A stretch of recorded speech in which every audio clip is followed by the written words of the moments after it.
Hi everyone, मैं हूं शमशेर और आप देख रहे हैं बेसिक एजुकेशन अड्डा।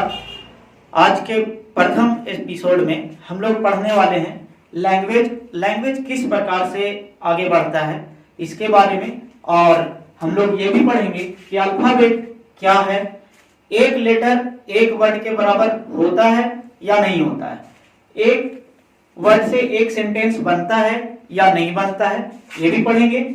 एक सेंटेंस एक पैराग्राफ के बराबर होता है या एक पैराग्राफ में केवल एक सेंटेंस हो सकता है या नहीं हो सकता है।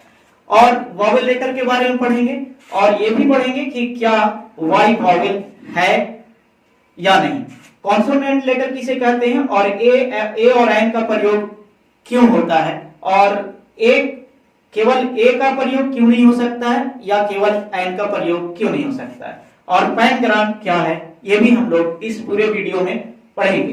तो चलिए हम वीडियो की शुरुआत करते हैं। सबसे पहले लैंग्वेज की बात करते हैं। तो आप सभी जानते हैं कि जब बच्चा जन्म लेता है तो हर किसी के पास जो भी मानव है, हर किसी के पास उसके पास वोकल कॉर्ड होता है और ये वोकल कॉर्ड गले में होता है, गले के पास होता है। और हर बच्चा जो होता है शुरू में वोकल कॉर्ड से ही चीखता है, रोता है या चिल्लाता है। उसी प्रकार से हम लोग भी वोकल कॉर्ड का प्रयोग करते हैं और जो वोकल कॉर्ड जो होता है, ये वोकल कॉर्ड ये रियल साउंड इसी से निकलता है। और साउंड जो होता है वो दो पार्ट में बांटा जाता है, जैसा कि हम लोग यहाँ पर देख पा रहे हैं कि वॉवेल साउंड और कॉन्सोनेंट साउंड। तो वॉवेल साउंड किसे कहते हैं इसको जरा समझ लेते हैं। Vowel sound the sound which is pronounced by the help of vocal cord is called vowel sound. और ये वॉवेल साउंड जो है इनकी टोटल संख्या जो है, वॉवेल साउंड की टोटल नंबर 20 है। और कॉन्सोनेंट साउंड की बात किया जाए तो कॉन्सोनेंट साउंड उसको बोलते हैं जो वोकल कॉर्ड के अलावा और भी हमारे शरीर के किसी दूसरे अंग की मदद से उच्चारित होते हैं, जैसे टीथ से, लिप से, टंग से, पेट की भी मदद ली जाती है कुछ लेटर को उच्चारण करने में। जैसे हम लोग हॉर्स बोलते हैं तो हॉर्स में ऐसा लगता है कि पेट से आवाज निकल रहा है, तो इसको हम लोग कॉन्सोनेंट साउंड बोलते हैं। और इंग्लिश लैंग्वेज में कॉन्सोनेंट साउंड की संख्या जो है टोटल वो 24 है। तो कुल मिला जुलाकर साउंड जो हो गया इंग्लिश लैंग्वेज में वो 44 साउंड हो गया। 44 साउंड है, लेकिन आपको बड़ा अटपटा सा लग रहा होगा कि लेटर हम लोग जब पढ़ते हैं इंग्लिश अल्फाबेट तो केवल 26 लेटर होते हैं, लेकिन साउंड तो यहाँ पर 44 है। तो लेटर और साउंड में डिफरेंसेस है। साउंड को व्यक्त करने के लिए, एक्सप्रेस करने के लिए कुछ सिंबल का प्रयोग किया गया और वही सिंबल जो है आगे चल करके लेटर कहलाए। और आज हम लोग जानते हैं कि इंग्लिश अल्फाबेट में 26 लेटर है। 26 लेटर, जैसा कि आप जानते हैं कि इसमें A-E-I-O-U ये 5 लेटर ऐसे हैं जिनको हम लोग वॉवेल लेटर कहते हैं। वॉवेल लेटर A-E-I-O-U, इनको छोड़ करके except these letters all the letters are called consonant letter. सभी लेटर को कॉन्सोनेंट लेटर कहा जाता है A-E-I-O-U को छोड़ करके। और जैसा कि आपको शुरू में मैंने बताया था कि क्या वाई वॉवेल है, तो इसको देखा जाए कि वॉवेल है कि नहीं। तो जैसा कि आप देख पा रहे हैं कि A-E-I-O-U केवल 5 ही वॉवेल हैं, तो वाई जो है वॉवेल नहीं है, बल्कि वाई का जो यूज होता है वो कॉन्सोनेंट के जैसा भी होता है और कहीं कहीं पर वॉवेल साउंड में होता है। जैसे यंग में आप देख पा रहे हैं कि यहाँ पर यंग में वाई का यूज जो हम देख पा रहे हैं ये कॉन्सोनेंट साउंड जैसा है। तो वाई यहाँ पर Y has been used as consonant letter. And in the another example you can see here cry. At the end of the word we are using letter y, and here y is pronounced as vowel sound. So we can say that y is not vowel. तो इस is y a vowel ये नहीं है, ये मतलब ये गलत है। y जो है vowel नहीं है, y जो है कॉन्सोनेंट है। अब हम लोग देखें कि एक लेटर के बराबर एक वर्ड होता है या नहीं होता है, तो इसको भी हम लोग देखते हैं। कभी कभी जैसे आपसे पूछा जाए कि वेयर आर यू गोइंग, तो आप बोलते हैं I am going to Mumbai. ऐसा तो नहीं है कि आपसे कोई पूछे वेयर आर यू गोइंग तो आप बोलेंगे यस नो, ऐसे काम नहीं चलेगा। लेकिन जब आप बोलते हैं, आपसे कोई पूछता है वेयर आर यू गोइंग, तो आपको पूरा बोलना पड़ता है I am going to market, I am going to Mumbai. लेकिन अगर आपसे कोई पूछता है are you going to market, then you can reply in only one word yes और नो। तो यस और नो, अगर आपका ये रिप्लाई जवाब यस और नो में है तो यस को आप देख रहे हैं कि एक वर्ड में ये कंप्लीट सेंस दे रहा है, तो यस जो है वन वर्ड का सेंटेंस है। उसी प्रकार से नो भी एक वर्ड का सेंटेंस है। ऐसे तो आपने सुना होगा कभी कि the smallest sentence of English language is go. Go English language का सबसे छोटा सेंटेंस गो होता है, और ये इंपरेटिव सेंटेंस का सेंटेंस है। ये इंपरेटिव सेंटेंस में गो को ऑर्डर के रूप में लिया जाता है, तो एक वर्ड का सेंटेंस हो सकता है। बाकी बात रही one letter is equal to one word. जैसे हम लोग लिखते हैं कि दिस इज ए हेलीकॉप्टर, ये एक हेलीकॉप्टर है। तो यहां पर आप देख पा रहे हैं कि in this sentence we are seeing that there are four words. One, this is a helicopter, then a is a word of only single letter. A जो वर्ड है वो केवल सिंगल लेटर का है और अपने आप में ये एक वर्ड है। तो एक वर्ड एक लेटर का एक वर्ड होता है। हाँ, अब देखते हैं one sentence is equal to one paragraph होता है या नहीं।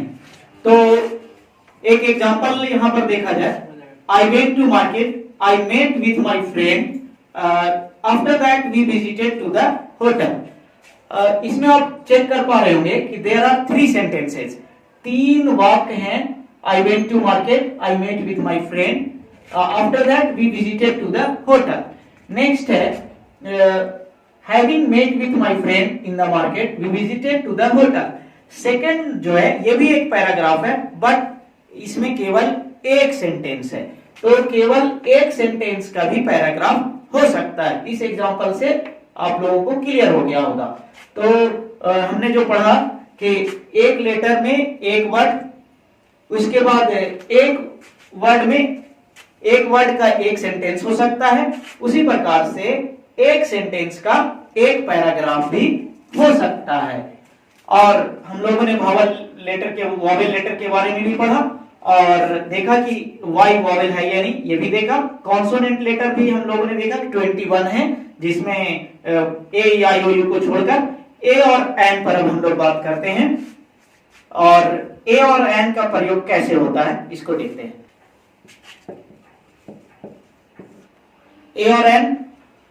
ए और एन के बारे में डिटेल में बाद में आपको बताया जाएगा। यहां पर हमें यह जानना है कि ए और एन का ही प्रयोग क्यों होता है। जैसे एग्जांपल में देखा जाए कि this is an onion, this is A onion.